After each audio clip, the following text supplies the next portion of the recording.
My name is Minette Richardson, and I am a registered dietitian, a certified diabetes care and education specialist for the Diabetes Education and Research Center.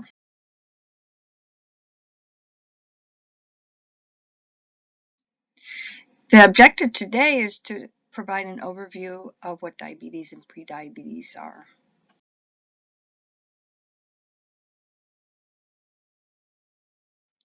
So let's first look at the facts and why this is so important.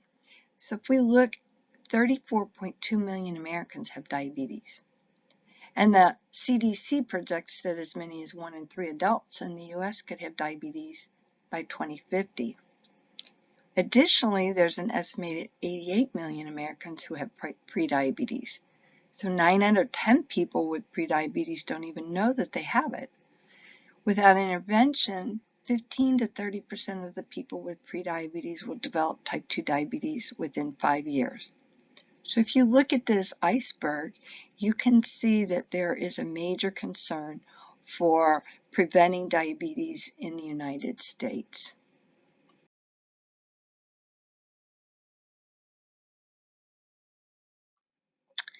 We're looking in the last 20 years, the number of adults diagnosed with diabetes has more than tripled as the U.S. population has aged and become more overweight.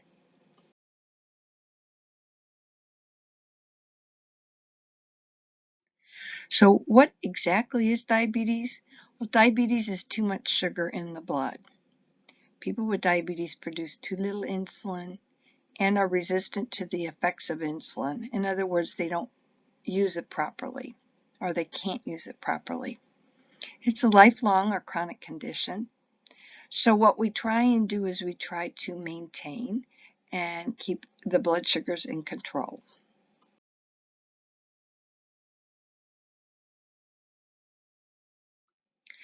What is insulin? Insulin is needed for the glucose to get into the cells. So if you look at this slide, you can see that the insulin is like the key that opens the door to the cell. And you need this glucose to go into the cell where you use it for energy, for breathing, for feeding your brain. You also store some of that glucose in your liver where you use it in times of fasting or under stress. So it's very important that you get that glucose where it belongs in your body, and you need insulin to do that.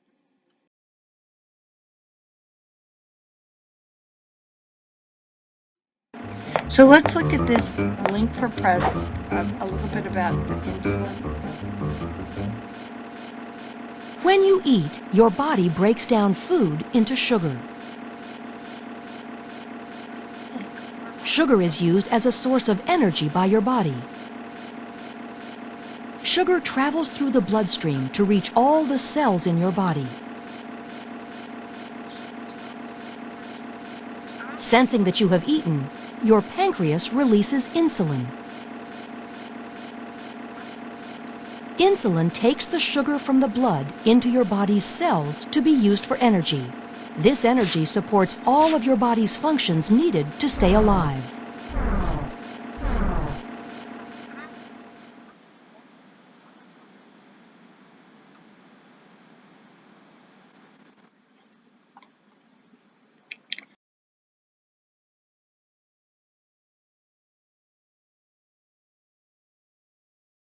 So now you have a little understanding about what your pancreas does and what insulin does. But let's talk about prevention, and which is prediabetes and diabetes, because it's no different from treatment. So when we look at these numbers, it's important for us to be aware of what normal prediabetes and diabetes are.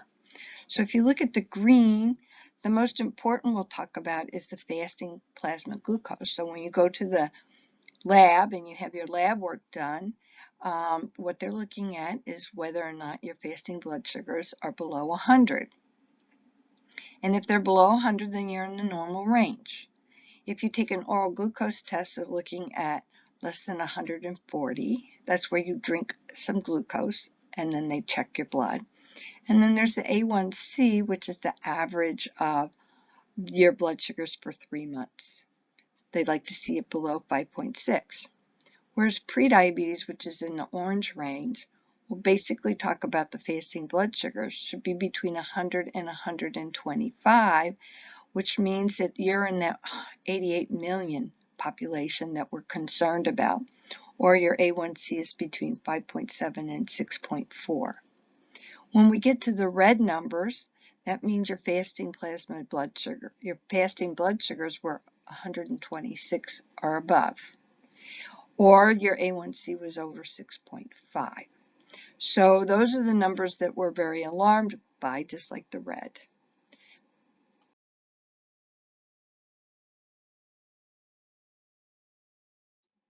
So with the prediabetes, which again is that 88 million, generally it starts with unhealthy eating habits and a lack of exercise. We know that long-term damage, including heart and circulatory issues, have already started, and that 1 in 3 adults has prediabetes.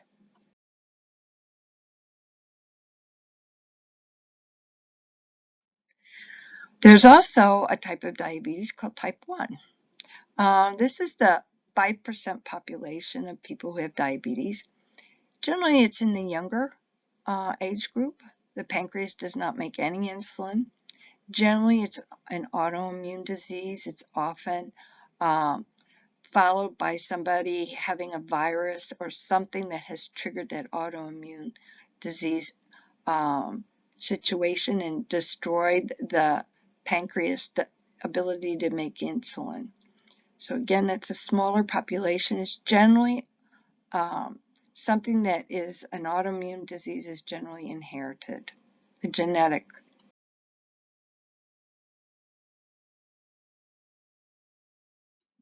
Type 2, on the other hand, the pancreas makes some insulin.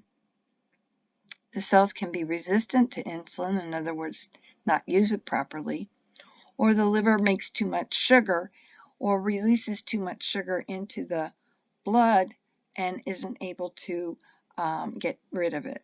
And many times, type 2 ultimately will require insulin. Type 2 is about 90 to 95% of the population.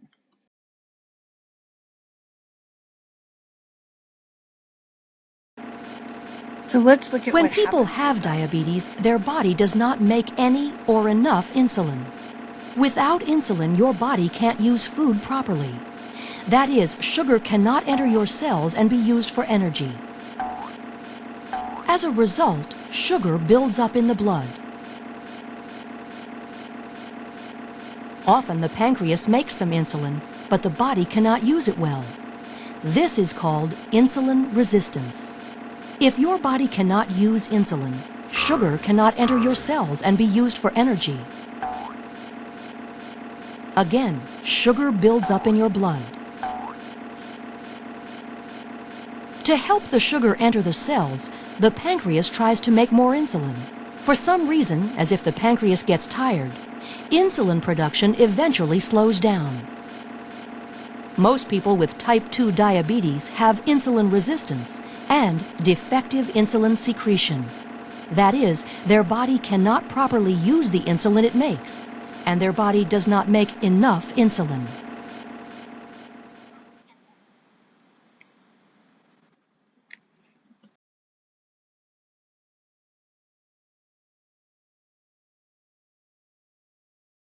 So that gives you a little idea of what it's all about when you have insulin resistant. So those are the major ones, but there are some types of diabetes that are more becoming more common now, and we hear about it. They're not that many, but they're certainly more that we're hearing about. It's a latent autoimmune disease of adults, or LADA. This is similar to the type 1, where it's an autoimmune disease, but this usually happens in individuals who are older. They're usually not insulin resistant, which is what we just were reviewing. So most of the time, a LADA has been diagnosed with type 2 and is on medication for type 2. But because it's an autoimmune disease, that means it's destroying the cells that produce insulin in the pancreas. Eventually, they will require insulin, and they're very tricky to try and control. but they're called LADA, are between a type 1.5 diabetes.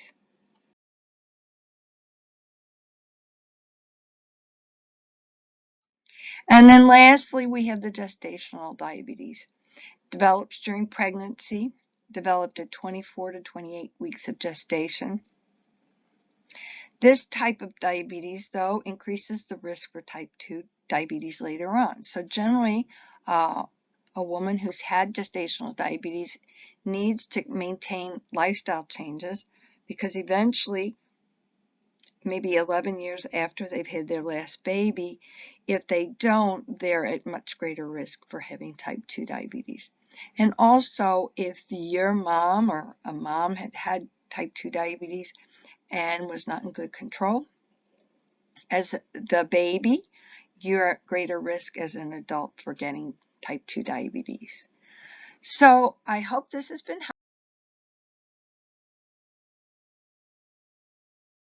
helpful.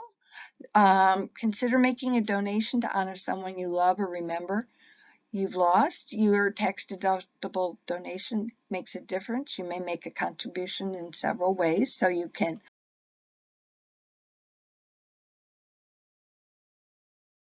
look at supporting diabetes education and research by logging onto our website or going into info@diabeteseducationandresearch.org. You can ask any questions. So thank you for supporting diabetes education.